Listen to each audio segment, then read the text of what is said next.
गाथा सुनाने, देश प्रेम सबके मन में जगाने लेकर आए हैं कृष और पार्टी बॉय।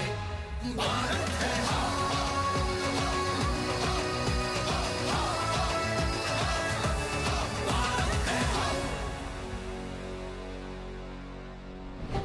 शहर गांव लूटी फूकी दे हाथ फिरंगिया, सुनी सुनी कुंवर के हृदय में लगाल। આતે કયું નવું ભોજપુરી ગીત ગાય છે બાલ્ટી બાબુ?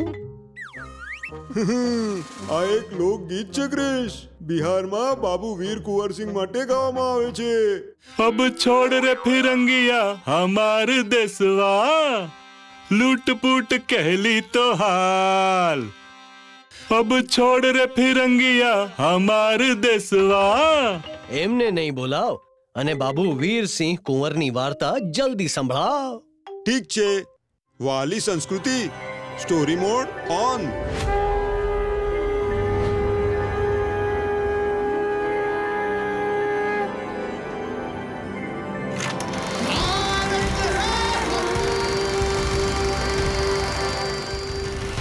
વીર કુંવરસિંહનો જન્મ 1777માં ઉજ્જૈનના પરમાર રાજપૂત ઘરાનામાં થયો હતો। એમનો પરિવાર વંશ ઘણા વર્ષો પહેલા જગદીશપુર બિહારમાં આવીને સ્થાયી થયો હતો, જેને આજે ભોજપુર નામે ઓળખવામાં આવે છે। જ્યારે વીર કુંવરસિંહ મોટા થયા ત્યારે તેઓ જગદીશપુરના તાલુકદાર બન્યા અને લોકોની ખુશાલી માટે કામ કરતા રહ્યા। લોકો એમને પ્રેમથી શાહબાદના સિંહ કહેતા હતા। પરંતુ 1857માં જ્યારે ભારતના દરેક શહેરમાં ક્રાંતિની લહેર ઝડપથી વધી રહી હતી, ત્યારે ઈસ્ટ ઇન્ડિયા કંપનીએ પોતાના ફાયદા માટે એક વધુ ચાલ ચાલી। જમીનદારો અને તાલુકદારોની જમીનો પણ તેઓ જબરજસ્તી હડપવા લાગ્યા। આ વાતથી 80 વર્ષના વીર કુંવરસિંહ અને કેટલાય જમીનદારો નારાજ થયા। એ સમયે કુંવરસિંહે નક્કી કર્યું કે તેઓ અંગ્રેજના અન્યાય સામે લડાઈ લડશે। આપણે વધુને વધુ ક્રાંતિકારી સિપાહીઓને આપણી સાથે જોડવા છે। સેનાપતિ હરેકૃષ્ણસિંહ અને ભાઈ અમરસિંહ, તમે તૈયારી શરૂ કરો। જી ભાઈ। સાંભળ્યું છે કે દાનાપુરના પ્રભારી જનરલ લોયડે ભારતીય સૈનિકોની બંદૂકમાંથી કારતૂસની ટોપી કાઢવાનો આદેશ આપી દીધો છે। જો કારતૂસમાં ટોપી નહીં હોય તો બંદૂકનો શું ફાયદો? એમને ડર છે કે અંગ્રેજી પોલીસના તૈનાત ભારતીય સિપાહી પણ ક્યાંક એમની વિરુદ્ધમાં વિદ્રોહ ન કરી નાખે। આ આદેશ વિરુદ્ધ પ્રદર્શન કરવા માટે ઘણી સંખ્યામાં સિપાહી બારાકી જિલ્લા મુખ્યાલય તરફ નીકળી પડ્યા છે। આ જ યોગ્ય તક છે। આ સિપાહીઓને આરા પહોંચતા પહેલા જ દાનાપુરમાં અટકાવવા પડશે અને આપણી સેનામાં સામેલ કરવા પડશે। તમે બંને તૈયારી શરૂ કરો। બાબુ વીર કુંવરસિંહનો વિદ્રોહ કરવાનો રિપોર્ટ પટનામાં બેઠેલા બ્રિટિશ કમિશનર વિલિયમ ટેલરને જ્યારે મળ્યો તો તેઓ ગભરાઈ ગયા અને કુંવરસિંહને દાવત પર પટના આવવાનું આમંત્રણ આપ્યું।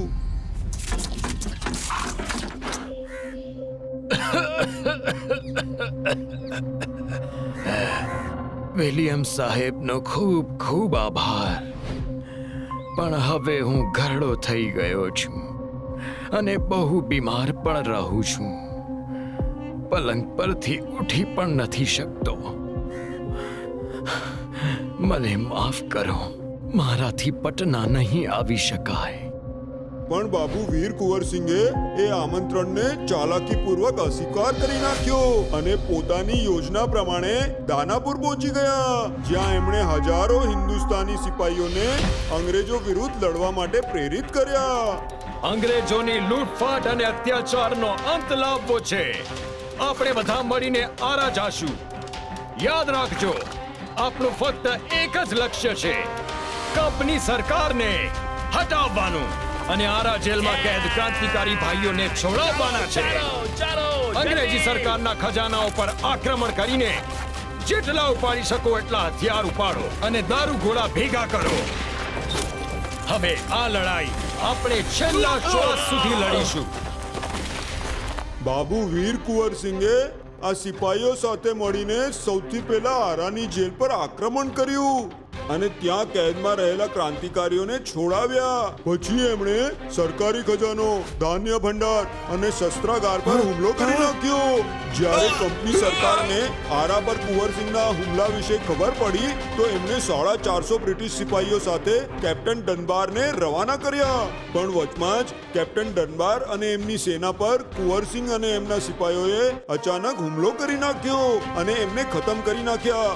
કેપ્ટન ડનબાર પણ એમાં માર્યા ગયા. આરા પર તો કબજો કરી લીધો. હવે આપણો આગામી પડાવ હશે બીબીગંજ. કેપ્ટન ડનબારને માર્યા પછી બાબુ કુંવરસિંહે બીબીગંજ પર અંગ્રેજોને ધૂળ ચટાડી અને ઘેરાબંધી કરી નાખી. પછી તેઓ પાછા જગદીશપુર માટે રવાના થઈ ગયા. પણ એમને રસ્તામાં કેટલાક લોકો પાસેથી ખબર મળી કે એમને શોધવા માટે કંપની સરકારે જગદીશપુર અને એમના ઘર પર ઘેરાબંધી કરી છે અને એમના ભાઈઓના ઘરને પણ બાળી નાખ્યા. આ સાંભળી કુંવરસિંહ દુખી થયા, પણ એમણે કસમ ખાધી. હું મારી માતૃભૂમિની કસમ ખાઈને કહું છું કે હું જગદીશપુરને અંગ્રેજો પાસેથી પાછું લઈને રહીશ. અને આ રીતે યુદ્ધભૂમિ બાબુ વીર કુંવરસિંહનું ઘર બની ગયું. તેઓ પોતાની સેના સાથે ગ્વાલિયર, રીવા, બાંદા, કલ્પી જેવા શહેરોમાં ક્રાંતિકારીઓ સાથે જોડાઈને અંગ્રેજોની વિરુદ્ધ લડતા રહ્યા. લખનૌમાં નાના સાહેબ પેશવા સાથે મળીને એમણે ક્રાંતિની લડાઈ લડી. ધીમે ધીમે આઝમગઢ પર પણ ઘેરાબંધી કરી નાખી. કંપની સરકાર હેરાન હતી અને પછી સેનાપતિ લેગાડે એક ઘણી મોટી રકમ કુંવરસિંહને પકડવા માટે રાખી. કેટલી? 25,000 રૂપિયા. 25,000? એ પણ 1857માં? એટલે આજ પ્રમાણે કેટલા થયા? હું કહું જો આજના સમય પ્રમાણે ગણતરી કરીએ તો 100-200 વર્ષ ફુગાવો ગુણ્યા 1.5 ઇન્ટુ 2.5 કરોડો રૂપિયા થશે. આટલા બધા? દરેક જગ્યાએ ઘોષણા કરી નાખો કે જે પણ કુંવરસિંહને પકડવામાં મદદ કરશે એને કંપની સરકાર 25,000 રૂપિયા આપશે. હવે આઝમગઢ જવાની તૈયારી કરો. આપણે આ વૃદ્ધ માણસ કુંવરસિંહને પકડવા જ પડશે. પણ સેનાપતિ લેગાડ આ વાતથી અજાણ હતા કે ચતુર બાબુ વીર કુંવરસિંહ એમનાથી 2 ડગલા આગળ ચાલી રહ્યા હતા. અંગ્રેજોની સેના આઝમગઢ પહોંચે એ પહેલા આપણે આ જગ્યા છોડવી પડશે. હરે કૃષ્ણસિંહ, તમે સિપાહીઓને તૈયાર કરો. આપણે ગાઝીપુરથી પસાર થઈને ગંગા નદીને પાર કરીને જગદીશપુર જશું. આપણે આજે રાત્રે જ અહીંથી નીકળીશું અને મારા મિત્રના ગામે મનિયારમાં રોકાઈશું. અને એ જ રાત્રે આઝમગઢથી નીકળીને બાબુ વીર કુંવરસિંહ પોતાના મિત્રના ઘરે મનિયાર પહોંચ્યા. ગંગા નદી પાર કરવામાં ઘણો ખતરો હોઈ શકે છે. 25,000નું ઇનામ મેળવવાની લાલચમાં કોઈ પણ અંગ્રેજોને તમારી ખબર આપી શકે છે. તું મારી હજુ એક મદદ કરી દે. બોલ મિત્ર. બાબુ વીર કુંવરસિંહે પોતાના મિત્રને એક યુક્તિ કહી અને એક ગામવાસીને કેપ્ટન લેગાડ પાસે મોકલાવ્યો. સાહેબ, પાક્કી ખબર છે કુંવરસિંહ હાથી પર સવાર થઈને ગંગા નદી પાર કરશે. બોટમાં કેમ નહીં? હોડીમાં કેમ નહીં જાય? એમને એક પણ નાવ નથી મળી. હાથી પર જ જઈ રહ્યા છે. સાહેબ, પેલું મારું ઇનામ? તને ઇનામ મળી જશે, પણ પહેલા અમે કુંવરસિંહને પકડશું. ગંગા નદીના કિનારે જ્યાંથી હાથી નદી પાર કરે છે ત્યાં અંગ્રેજી સેનાઓ પહેલેથી જ કુંવરસિંહની રાહ જોઈ રહી હતી.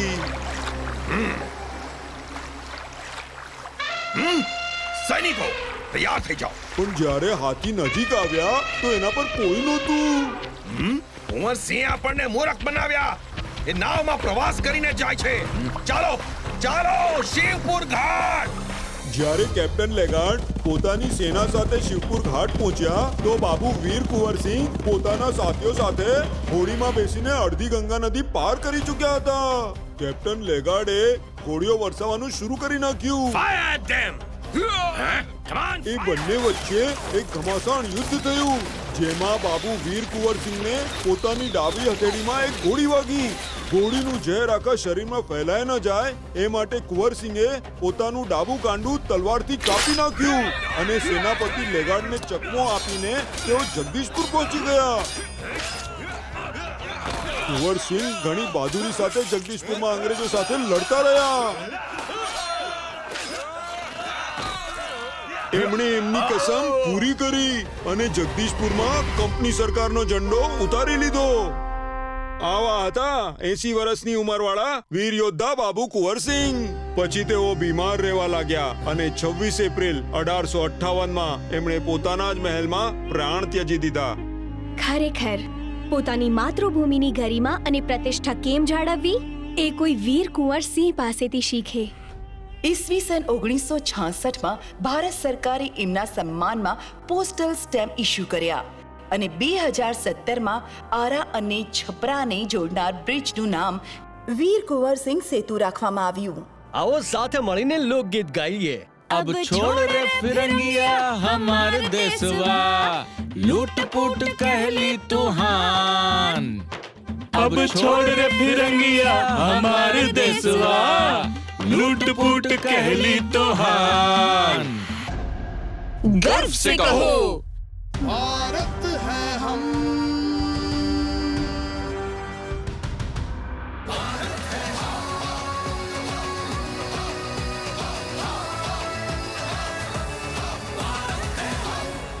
મિત્રો, જો આ વાર્તા સંભાળવામાં તમને બધાને આટલી મજા આવી તો વિચારો જોવામાં કેટલી મજા આવશે.